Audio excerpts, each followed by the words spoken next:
Settle in, everyone, and grab a cup of coffee. We've got America's favorite weatherman today. With more than 40 years in broadcasting, the Today Show's Al Roker has been guiding millions of viewers through snow and slush, hurricanes, heat waves, and drought. But did you know he's also a Broadway actor, founder of a thriving multimedia company, and prolific author? His latest project is a labor of love, taking generations of his family and friends' favorite recipes and transforming them into a cookbook. Welcome to this episode of Supper with Sylvia.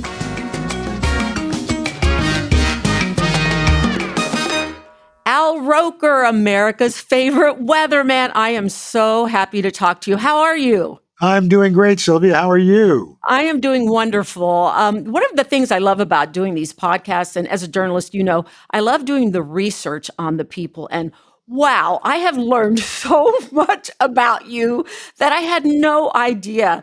You are truly a Renaissance man. You do it all. But we're here today to talk about this fun new cookbook. Tell me how this came about. Well, to be honest, I wasn't thinking about doing a cookbook.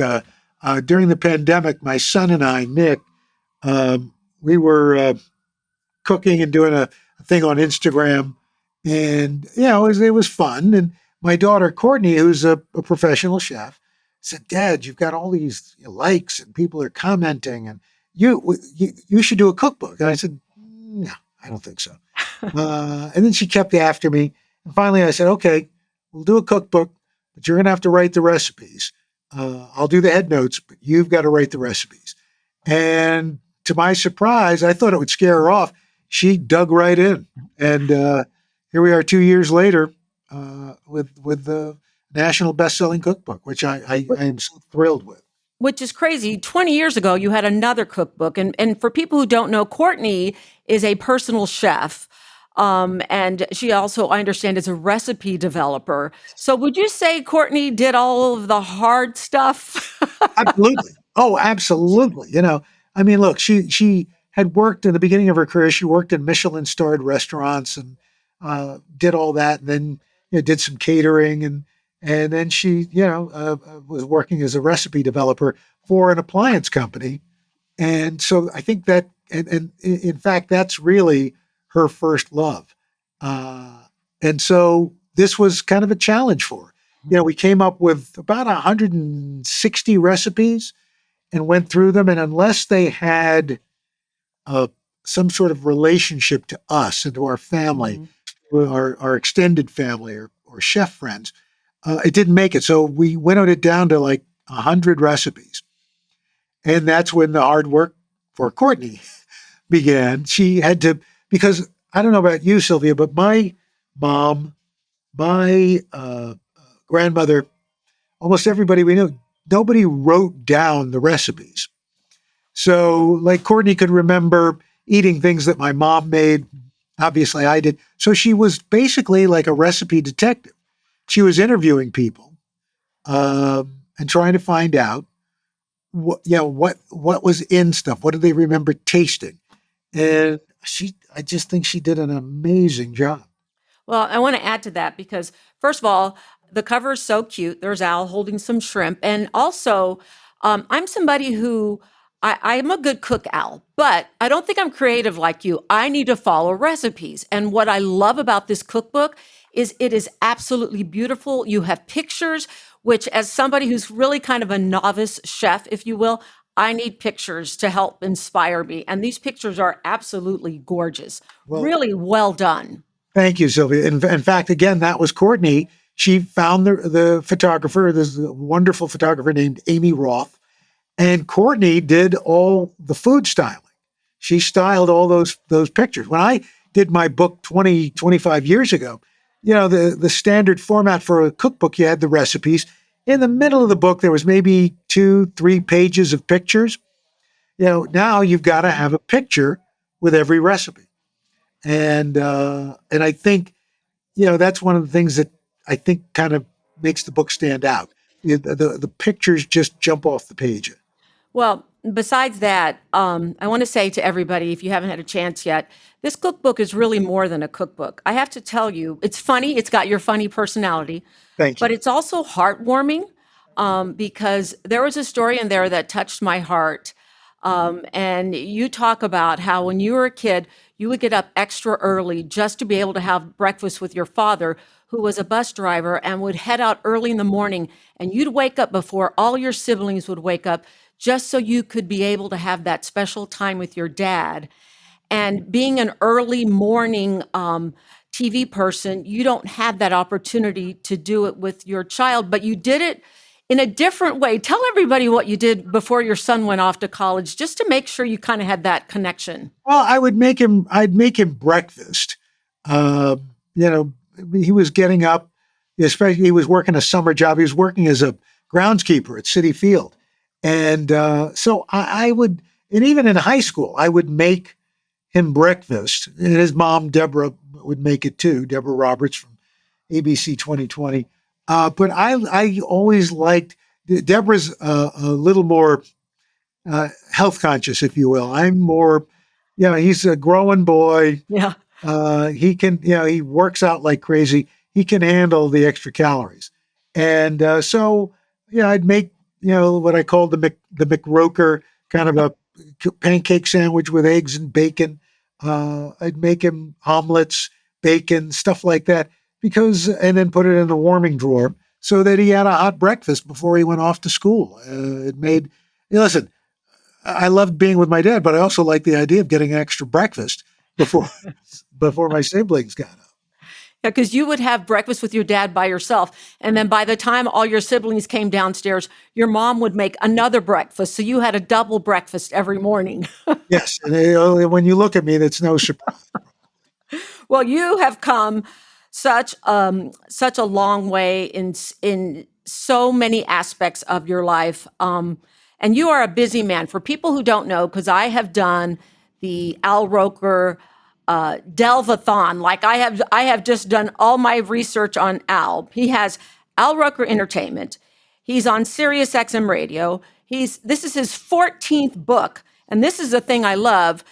It's so much more than just a cookbook or life stories. Al has written something called the Morning Show Mysteries that have been turned into Hallmark episodes. He has Family Style with Al Roker on Peacock, and he does all of this while he has to get up at 3:45 a.m. every single weekday morning. How the heck do you do it, Al? Well, Sylvia, here's the deal. I mean, I think, first of all, everybody's busy. Everybody's juggling. But I think if you can find what you love, you make room for it. And I tell people, get up an hour early, because you'd be amazed at how much you can get done when you don't have, either the kids or work or all these things. That's that kind of magic time where I think you can get more done than you realize. Because by the time you get to the end of the day, you're beat, you're spent. But those first hours in the morning when the house is quiet and you've got it to yourself, I think you get a lot done. Yeah, I agree with you because until recently, Al, I was also working mornings, and people would say, "Why do you get up so early? You have to get up early anyway." But there's something about that quiet time in the morning that's just you to be able Yep. to use it to your advantage to kind of set the day. And I mean, you've been doing full-time weather for the Today Show since 1996. Yes. So these early morning hours are just a part of your day. And I have to ask you what people would always ask me, and that's that, did you ever get used to it? Oh yeah. I think I was almost in a way born to this because my mom said I didn't sleep a lot as a baby. I didn't nap. I would always wake up relatively early, even on the weekends. So, this is, I think I fell into the right job. And I don't know, it doesn't, it is what it is. There are people who get up early, shift work, whether you're, sanitation worker, police officer, teachers, all these folks, they all get up early. So Mhm. I've got nothing to kick about. Yeah, well, I know what it's like to be exhausted during the day, so I think you have extra energy. Um, you mentioned the McRoker for people who have not had a chance to see the cookbook yet. That is the recipe that I was most intrigued by. Tell everybody what that is. Well, it's a couple of pancakes. It's my favorite meal of the day. Truth be told, is breakfast, because you can do a lot of things with breakfast. But it's two pancakes, scrambled eggs, cheese, or kind of like an omelet, cheese and bacon. And it's kind of like a take on the McGriddle. Yeah. Don't come after me, McDonald's, but and it's fun because you can, if you don't put syrup on it, it's like a breakfast sandwich. We put syrup on it. My other favorite in there, or one of my favorites, is the bacon waffle. Completely by accident, day I had leftover waffle batter, I had leftover bacon, and I thought, I wonder. So I just, as an experiment, I poured the batter onto the waffle iron, laid 3 strips of bacon, closed it, and lo and behold, the waffle kind of envelops the bacon, and you have the perfect transport system for butter, syrup, and bacon. You even have a recipe for the family pet. Tell us about that. Yeah, Pepper's paw print little biscuits. She is just the best. We lost her this summer, and and it was right after the book came out. We got the first copy, and I put it on the counter, and it fell off. Face side, pages down. I picked it up, and it was open to her at her picture. Aw. So Yeah. There's nothing worse than losing a family pet. They bring so much joy, and they're so sweet and innocent, aren't they? I got to tell you, it's. I still expect to open the door, and she would do this thing. You'd open the door, and we had a vestibule door, and she'd hear the door, and she'd just kind of poke her head out around the corner. And I'm still not used to her not doing that. Yeah, that's tough. And we'll be right back. Paws Chicago is a national leader in no-kill sheltering and medicine. When Paws was founded in 1997, more than 42,000 homeless pets were killed in Chicago. Today, that number is down over 90% thanks to programs supported by our animal-loving community. Join Paws in building no-kill communities where every dog and cat is given the chance to not just survive, but thrive. Visit pawschicago.org to adopt, foster, volunteer, or donate. Looking to add more love and companionship to your life? The West Suburban Humane Society is here to help you find the perfect pet. Whether it's a playful puppy, a gentle cat, or a senior pet looking for a second chance, we have wonderful animals waiting for loving homes. By adopting, you're giving these pets a new lease on life, and in return, they'll bring joy, loyalty, and companionship to yours. All of our animals are fully vetted and ready to join your family today. Visit wshsdg.org to see available pets, learn about volunteer opportunities, or donate to support our mission. Make a difference, change a life, and find a friend today at the West Suburban Humane Society, where love and second chances begin. You celebrated your 70th birthday this year. And wow, congratulations. It's just been incredible what you've accomplished over these 70 years. Like I said, you've been with Today's Show since 1996. But I look back and the amount of hardship you have had over the last, 2020, you had the prostate cancer diagnosis. And then in 2022, we were missing you on the Today Show for a few months. We didn't quite know what was going on. And you ended up having a kind of a life-threatening health scare. Tell everybody about that and how that has impacted your life today. How has that changed you? Well, I think, listen, it was a kind of a confluence of a lot of internal stuff going on. And they thought it would be a 2.5 hour operation, ended up going almost 8. And it was very touch and go. But the gift that Deborah and my family gave me was that I had no idea how sick I was, so that I could just concentrate on getting better.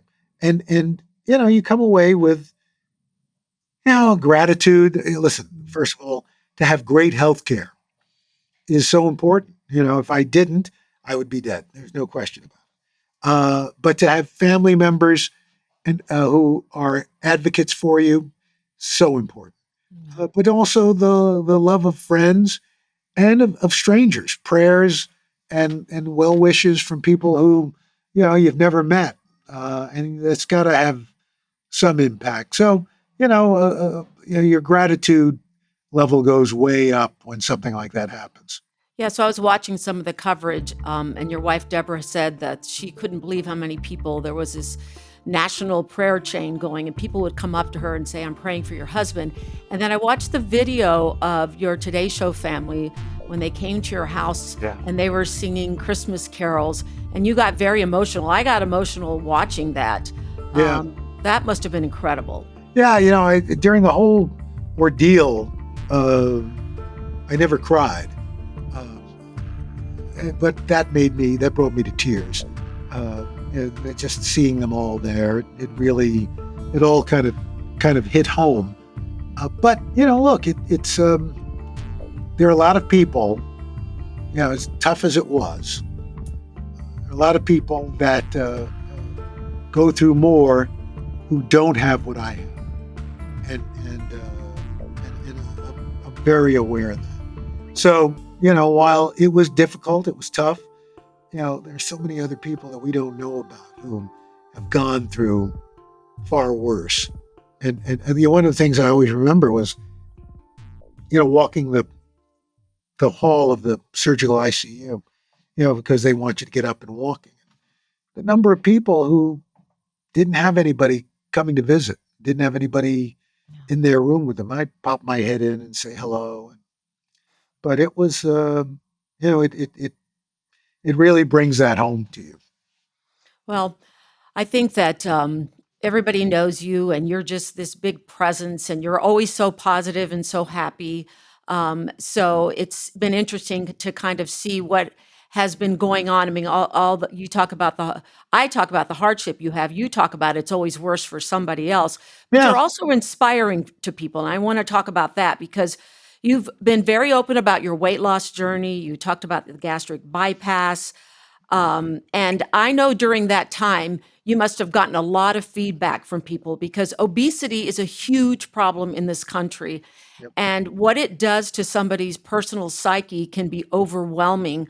And I know you're not one to say, hey, let me give you advice on how to lose weight. But I do want to say to you, what do you want to say to people who are going through their journey themselves, dealing with obesity struggles?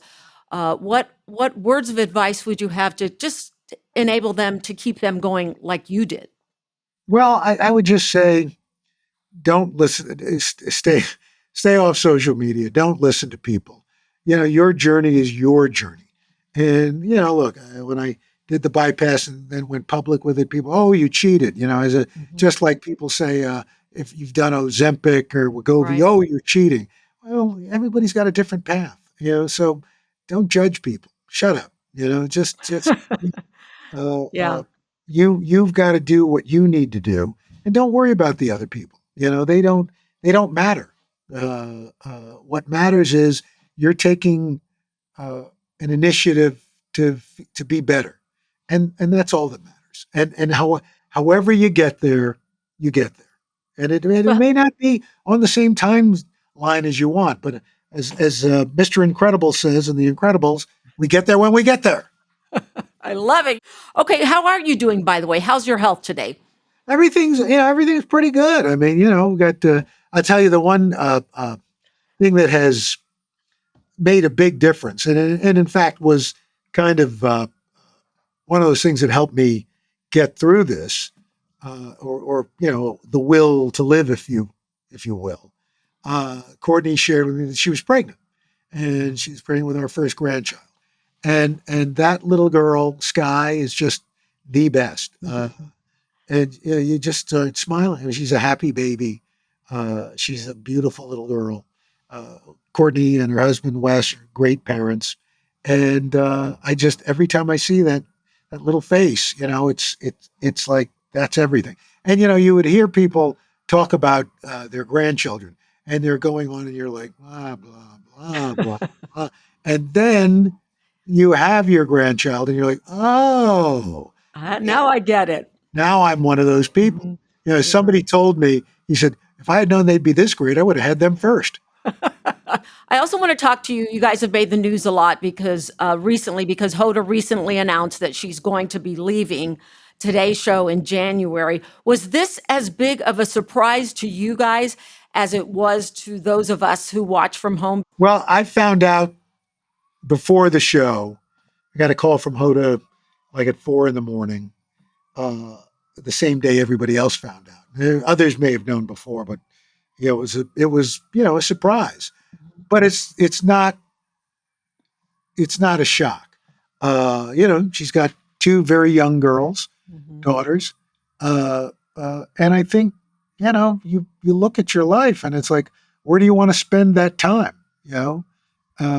So I'm really happy for her, and it's I guess my disappointment or sadness would possibly be greater if she was just like going away, but she's still going to be part of the family. We just won't see her every morning, and good for her. Yeah, To be absolutely. able to be with those girls. I mean, I applaud her for making the decision. I think it's terrific. It Well, really is special. and I know that having a family, office family like you do, you guys do get very close. I know you all have your own lives, but I know you also wish the best for each other. Okay, so let's go back to the food part of this for a minute here. So you and I were connected by a mutual amazing friend in Chicago, and I can't let you leave without asking you. I know you're a New York guy, Yes. but what is your personal connection to Chicago? We have a Chicago centric podcast here. What do you want to know? What do you want Chicagoans to know about how you feel about our city? I listen. It's. I would say it's my second favorite city in the country after my hometown of New York. Um, uh, and I love Cleveland because I worked there for 5 years. But our mutual friend John Harris, who's a chief marketing officer and chief cook and bottle washer Yes. at ConAgra. We first met in New York, but uh, he's been in Chicago for years now, and it's a great city. I mean, you see the architecture. You got a river running through it. It's a terrific food town. There's just it's got the L, the subway. I mean, you got so You much got it going all. for you. You got Garrett's Well, popcorn. there you go. So that brings me to this question because I like to ask everybody this. When you do come to Chicago, because I think you come here often enough, is there a favorite place that you love to go to, a favorite restaurant? You got to have your Garrett's. When you come to Chicago, what do you have to do? I like the Chicago Cut Steakhouse. I love what's the name of the donut place? Oh, there's quite a few of them. There's Yeah, Stan's, there's Donut yeah, Vault. Yins. I finally went to Mr. Beef. I'd never been to Mr. Beef, Oh, hmm, and that was terrific. Girl and the Goat. yeah. All it just. I guess you could get a bad meal in Chicago. I just had. No, we're kind of snooty that way. Even though we're called the second city, we think we're the first city when it comes to delicious restaurants. Um, so this is your 14th book, which still blows my mind. What does the future hold for you? What have you got going on? What have you got cooking? Um, book wise, I don't know what's next. Hopefully, enough people buy it. We do a second one. I've got an animated kids show coming up in July 2025 on PBS Kids called Weather Hunters. It's about a family that goes looking for weather. The dad, Al Hunter, is a TV weatherman. His wife, Dot, is a news producer. And then they've got three kids. And Lily, the middle girl, is the real science aficionado. She loves weather and science, and so I'm really excited about that. We're working on the first season now.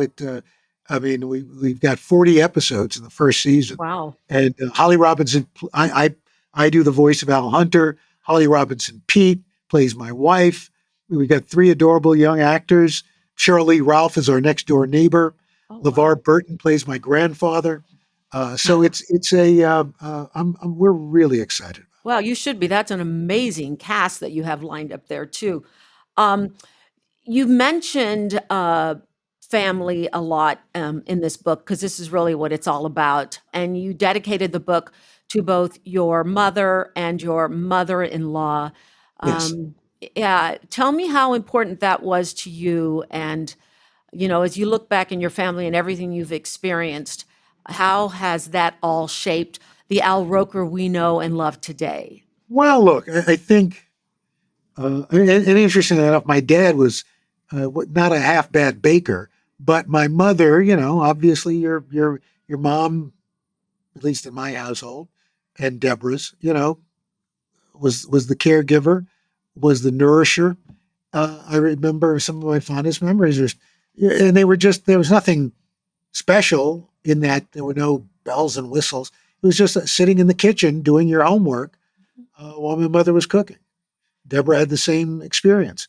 And so I think it's important to be able to have a legacy, that you actually, what Courtney has done for our family, and I've helped a little bit, that we've got a record now of our favorite family recipes and recipes from our friends and extended family.